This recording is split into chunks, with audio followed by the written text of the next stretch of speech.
Boa noite a todos, sejamos todos bem-vindos à palestra da nossa Casa de Amor, União Espírita de Maria Eulália.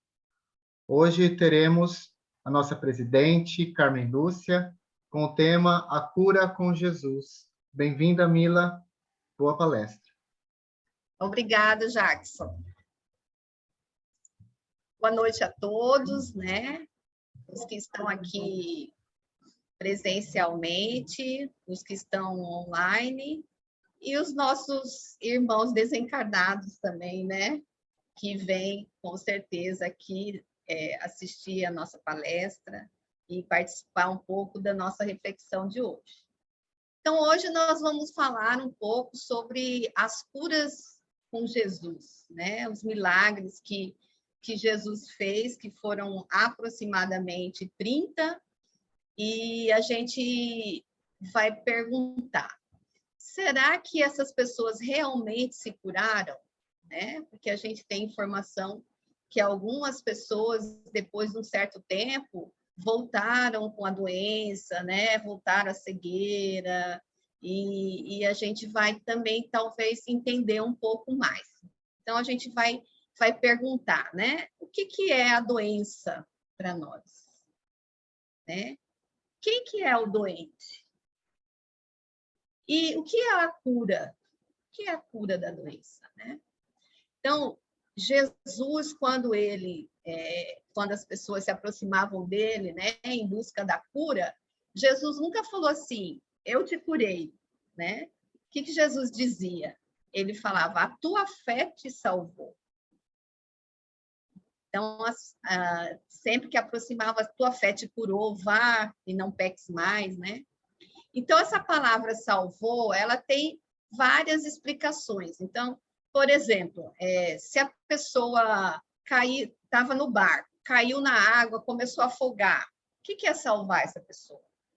É você conseguir trazer a pessoa de novo para dentro do barco, Se a pessoa sofreu um acidente, caiu da moto, está na pista, no meio onde os carros passam, o que é salvar essa pessoa? É você tirar ela do meio da pista, levar ela para a calçada, chamar uma ambulância, levar ela para um hospital, isso é salvar essa pessoa. Mas esse salvar que a gente está falando hoje significa que a pessoa saiu da rota, Saiu do fluxo da vida e precisa ser trazido de volta. É como a gente estivesse viajando, Uma pessoa que só dirige aqui em Cuiabá e pega uma rodovia de Brasília, dos grandes centros, e ela provavelmente vai se perder, ela vai sair da rota, e aí ela precisa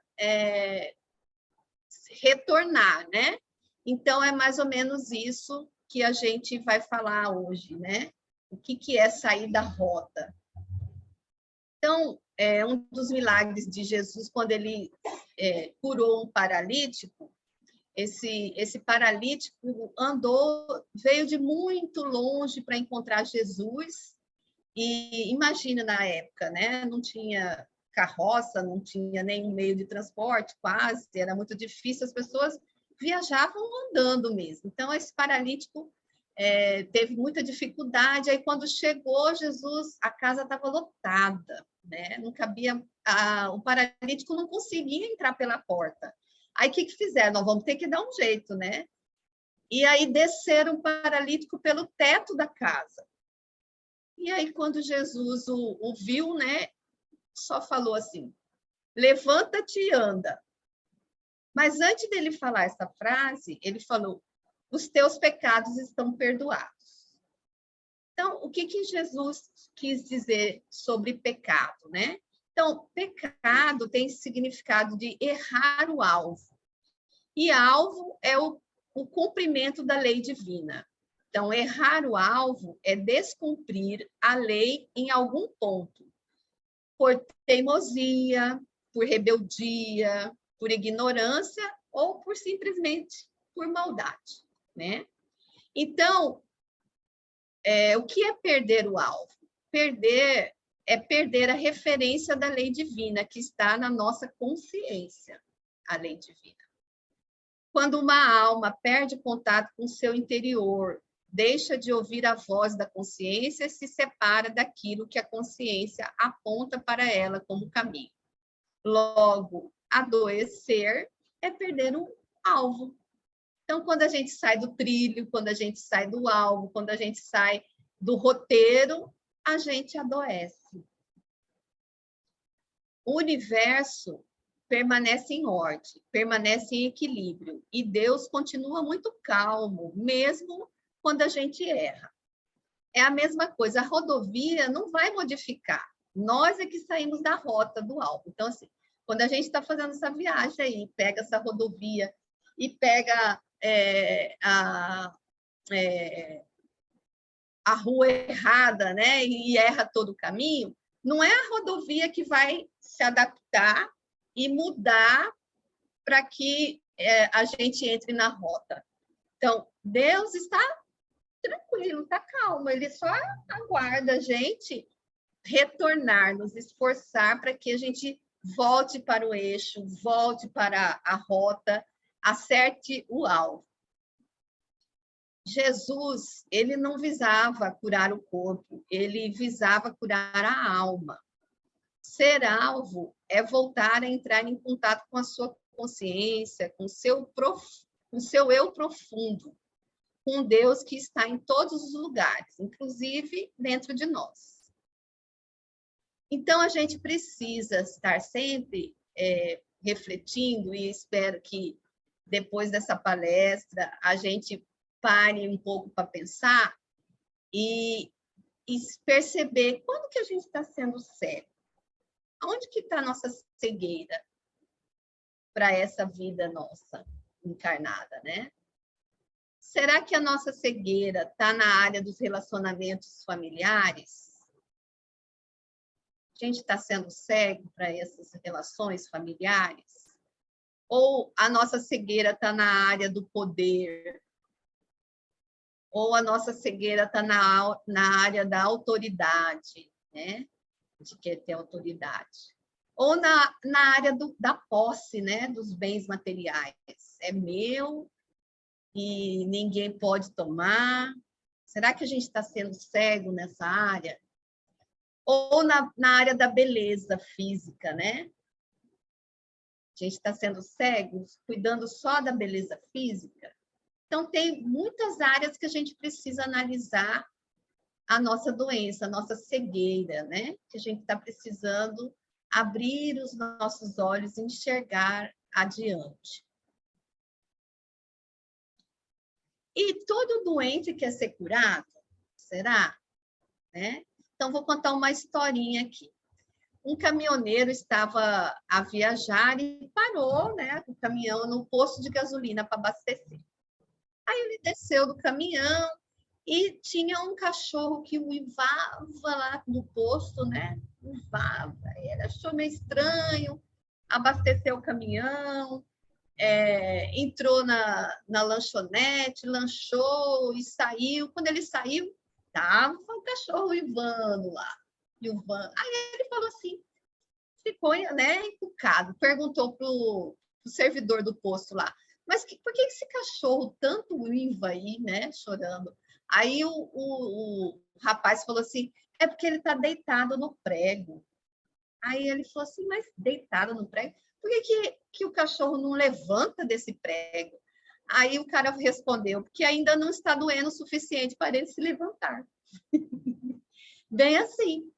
Então, assim, às vezes a gente está deitado no prego, tá doendo, tá reclamando, né? Tá falando, tá achando difícil, mas não está se esforçando para levantar do prego, agir, mudar, voltar para a rota, né? Estudar novas formas. Tá doendo, mas não está o suficiente para a gente agir, fazer alguma coisa de diferente para passar a dor.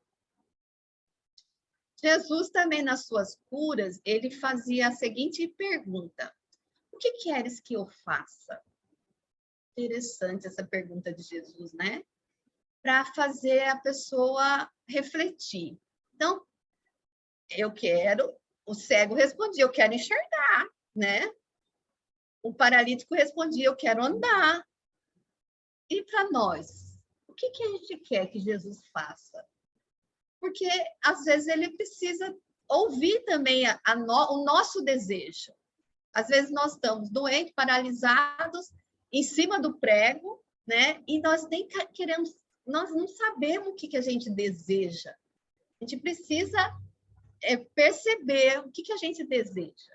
Então, Jesus fazia essa pergunta que nos faz também refletir. O que queres que eu faça? E a gente vai falar também um pouco sobre a dor, né? A dor também é importante, porque a dor ela é pedagógica. Através da dor a gente aprende, a gente adquire alguns ensinamentos. A dor é um marcador luminoso indicando que algo está errado. Né? Então, a dor física, principalmente, né? Se está doendo, alguma coisa está inflamada, alguma coisa está adoecido, e a gente tem que investigar, a gente tem que procurar tratar. A dor biológica desempenha a mesma função que a dor espiritual. Então, essas dores que a gente tem, que é do corpo físico, a gente tem que correr atrás, tem que fazer exames, né? Tem que ir atrás do médico, um especialista. E a dor do espírito também, a gente precisa pesquisar. Por que esse sofrimento? Por que a dificuldade de convivência? Por que eu estou cego em algumas áreas da minha vida? Então, o sofrimento, a dor, ela é pedagógica, né? Senão, por isso que Deus nos deixa, né, sentir as dores da vida. É como a gente levar os nossos filhos ao dentista. A gente sabe que é doído, né? Mas a gente precisa levar para se fazer o tratamento. Assim que funciona a nossa relação com Deus. O adoecimento é uma consequência de algo de errado que ocorreu em algum nível, seja ele emocional, psicológico, espiritual ou físico. Toda doença do corpo é efeito, não é causa. O corpo é um retrato do nosso espírito. Então, quando a gente vai nascer, quando a gente vai reencarnar, nós passamos lá pelo Ministério da Reencarnação. E aí é feito todo um projeto, e aí é escolhido um corpo físico para nós, que é para encaixar as necessidades do nosso espírito. Então, o corpo, ele é feito, não é causa. Por isso, a gente tem que observar o lado espiritual nosso, para entender o nosso corpo físico, né? As doenças, as mazelas do nosso corpo. Ele foi feito com o objetivo de encaixar o nosso espírito e ter o planejamento da nossa vida. Portanto, nossos sentimentos, os nossos pensamentos se prenderam em situações, em pessoas ou em coisas, nesta vida ou em outras. Todo mal que geramos gravita em torno de nós, a cada um segundo as tuas obras. Então, funciona dessa forma. Os nossos sentimentos, os nossos pensamentos, eles estão conectados, presos em algumas pessoas, em algumas coisas que a gente se relacionou nessa vida ou em outras vidas. Né? E a gente gera em torno de nós tudo que a gente plantou, a gente vai colher. Então, a cada um segundo suas obras. Na cura da Maria de Magdala, Jesus não chegou. Jesus, primeiramente, afastou, tirou os obsessores, que a Maria Magdala tinha uns 7 espíritos próximos, uma legião de espíritos próximos a ela. Então, Jesus, né, afastou os obsessores. Mas Jesus não condenou. Jesus não estabeleceu regras, não chegou, olha, Maria, você vai ter que fazer isso, isso, isso para você ser curada. Ele não proibiu nada, entendeu? Ele simplesmente realinhou a Maria de Magdala. Então, ele falou assim, Maria, o que você sente é amor. Você tem fome de amor. Então, Maria, ame muito, ame os deserdados do mundo. Jesus reorientou e Maria voltou para a rota, para onde se curou e se redimiu. Coisa boa, né?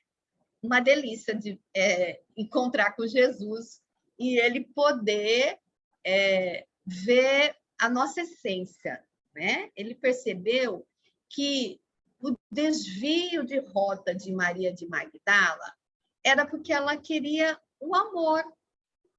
Ela queria o amor verdadeiro. E aí ela desviou da rota dela e ficou focada na sexualidade, na prostituição, né? No uso do corpo. E aí ele chegou com a sabedoria, né? E não julgou, não condenou, nada disso, ele só pontuou, né? E ela dessa forma ela foi curada. Então, a ação do Cristo é muito mais profunda do que tirar a dor, porque Jesus é o médico das almas, né? Então, ele, na sua evolução, no seu preparo, ele, quando a pessoa aproximava dele, ele percebia toda a essência da alma, né? Por isso, ele conduzia as curas. Então,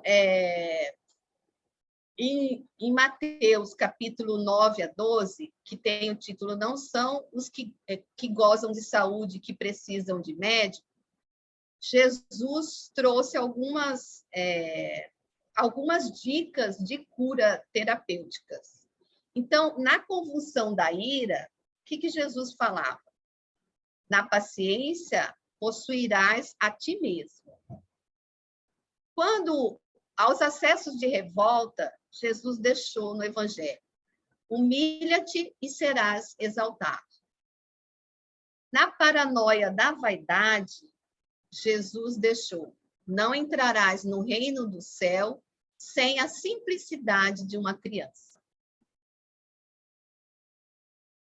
Nos quistos mentais do ódio, Jesus deixou: ama os teus inimigos. Nos delírios da ignorância, Jesus disse: aprende com a verdade e a verdade te libertará. Nas dores por ofensas recebidas, Jesus deixou: perdoa 70 vezes 7. Nos desesperos provocados por alheias violências, Jesus deixou: ora pelos que perseguem e caluniam. Nas perturbações do egoísmo, Jesus deixou: faze aos outros o que desejas que os outros te façam.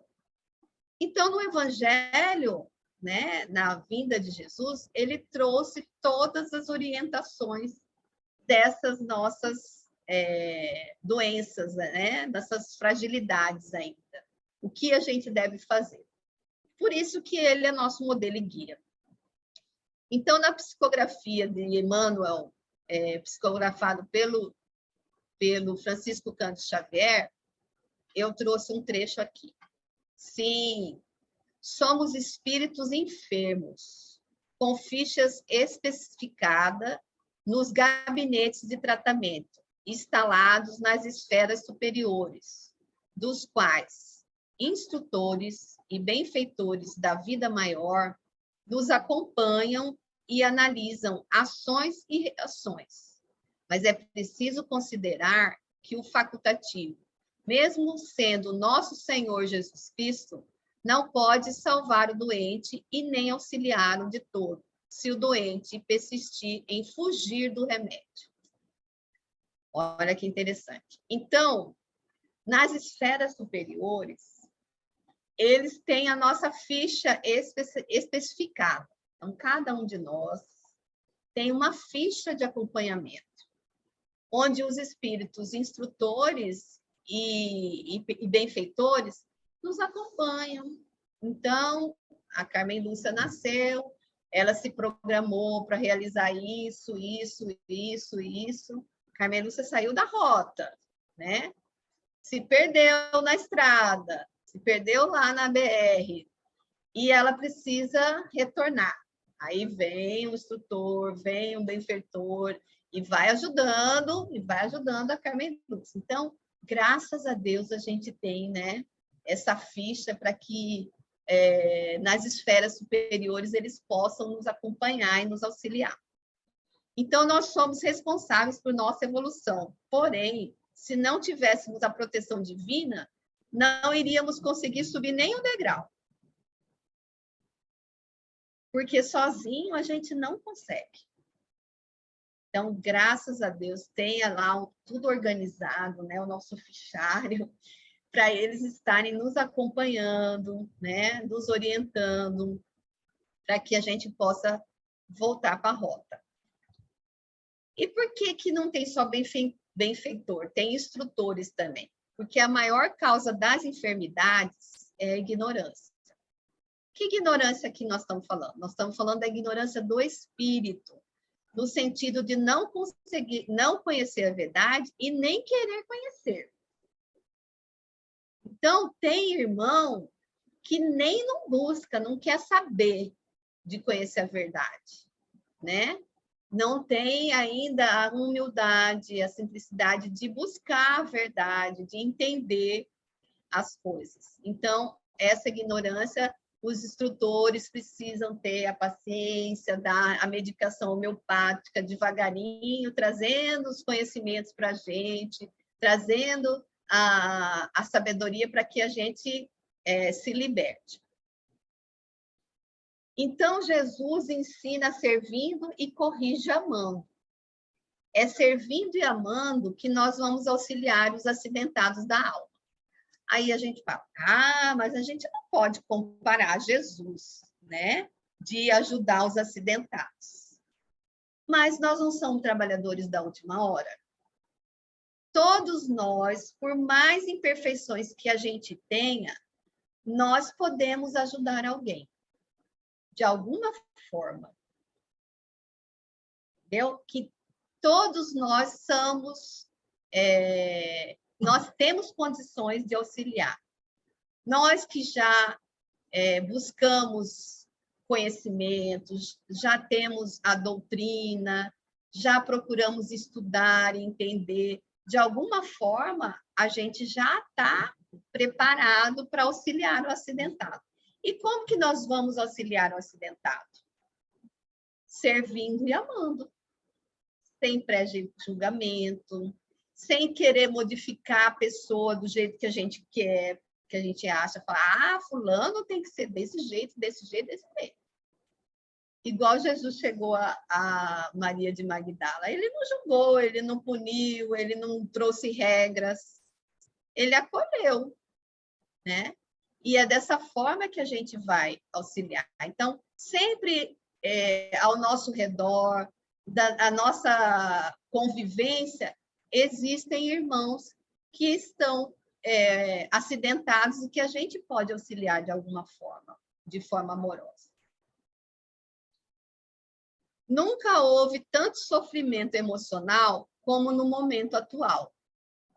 A cada 40 segundos, uma pessoa se suicida no mundo, sendo a segunda causa de morte entre jovens de 15 a 29 anos.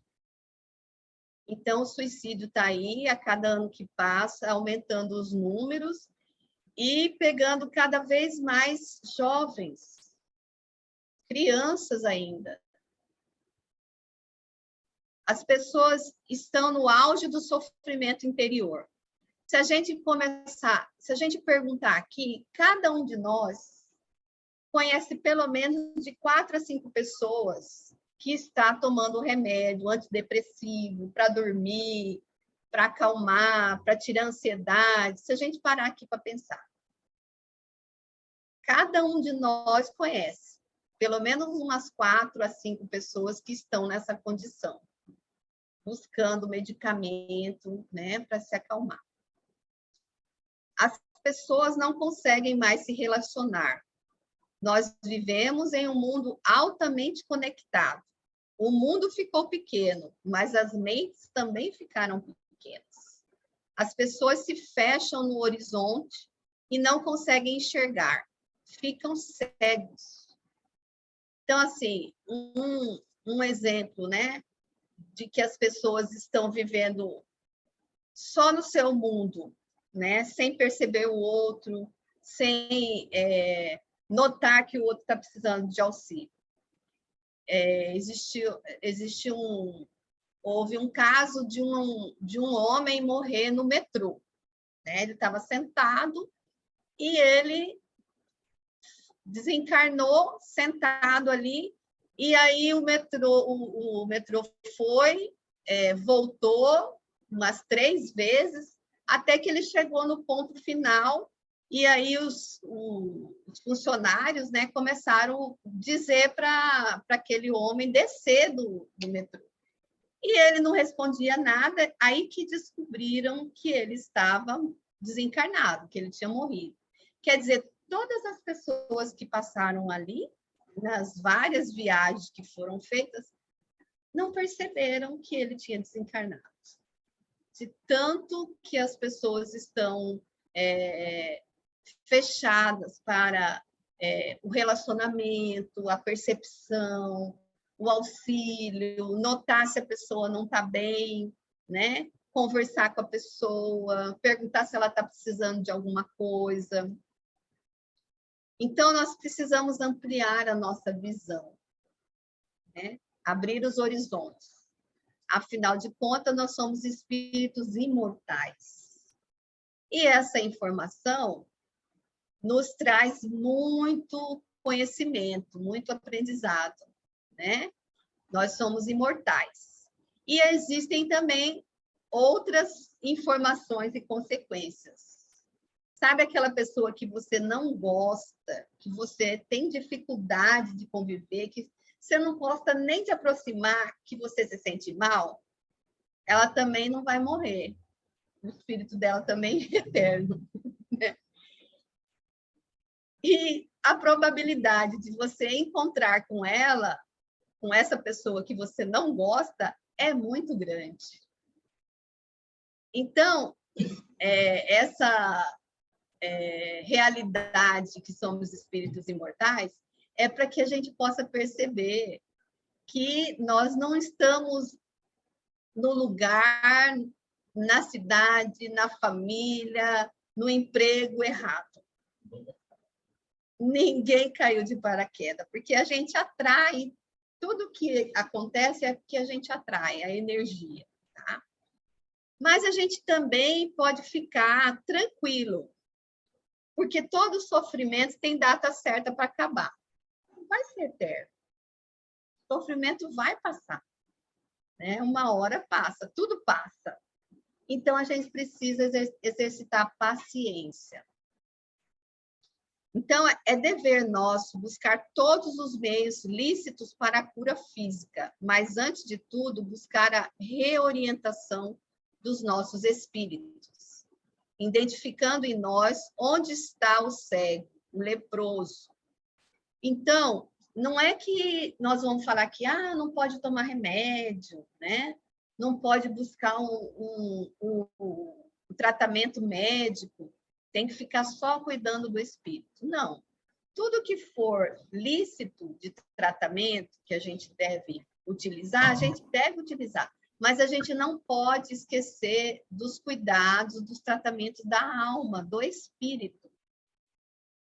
Porque é através desse tratamento, desse cuidado com o espírito, é que a gente vai realinhar, equilibrar o nosso corpo físico.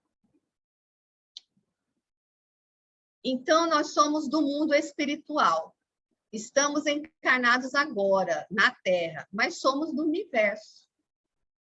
Somos almas enfermas de muitos séculos.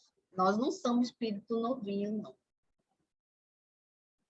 Carregamos débitos contraídos em existências passadas ou adquiridas agora.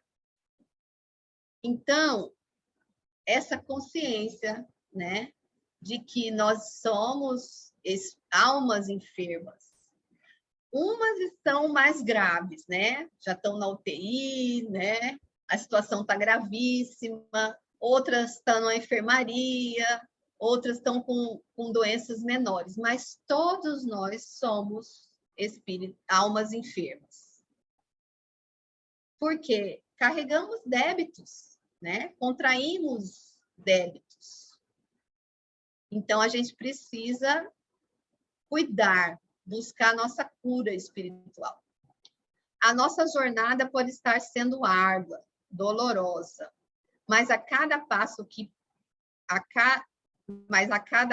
precisamos ter fidelidade ao nosso guia Jesus.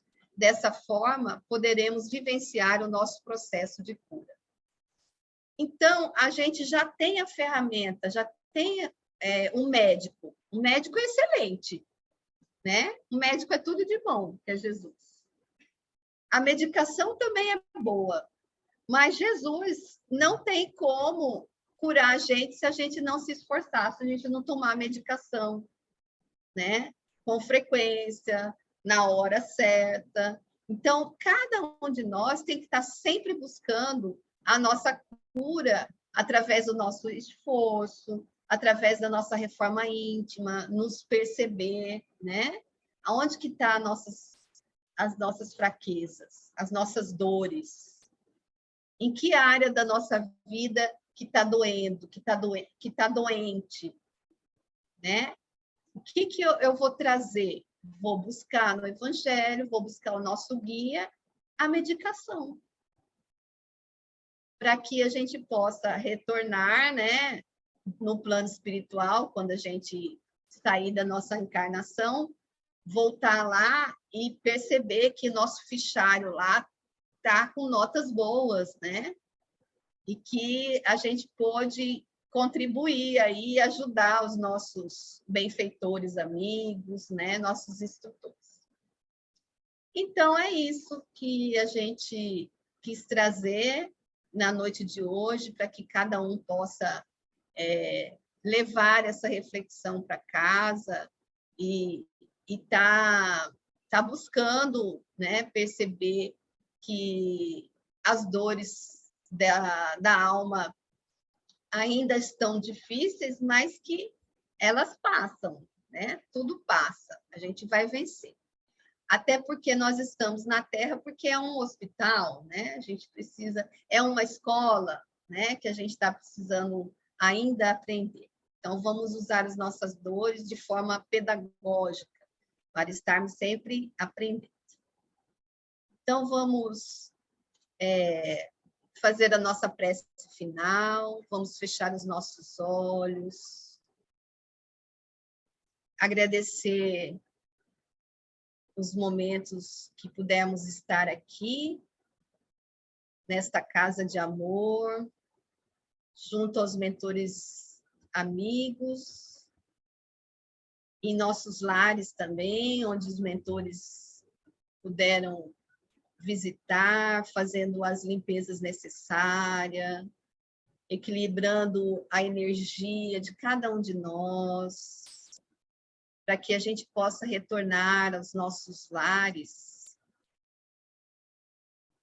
com alegria no coração, agradecidos por essa doutrina, por sermos protegidos, amparados pelos benfeitores amigos, que possamos estar sempre nos reconectando, nos voltando ao nosso eixo, voltando ao nosso foco e aproveitando a oportunidade desta encarnação, nos curando, nos fortalecendo e também podendo ajudar todos os nossos irmãos acidentados, que ainda estão sem perceber que estão sendo protegidos e que precisam se fortalecer. Que durante a noite de sono de hoje possamos estar em contato com os nossos mentores amigos, recebendo, se necessário, um tratamento, uma orientação, uma instrução. Agradecemos por Jesus estar a nos guiar, estar a guiar a nossa terra, que derrame cada vez mais bênçãos e graças. Que assim seja.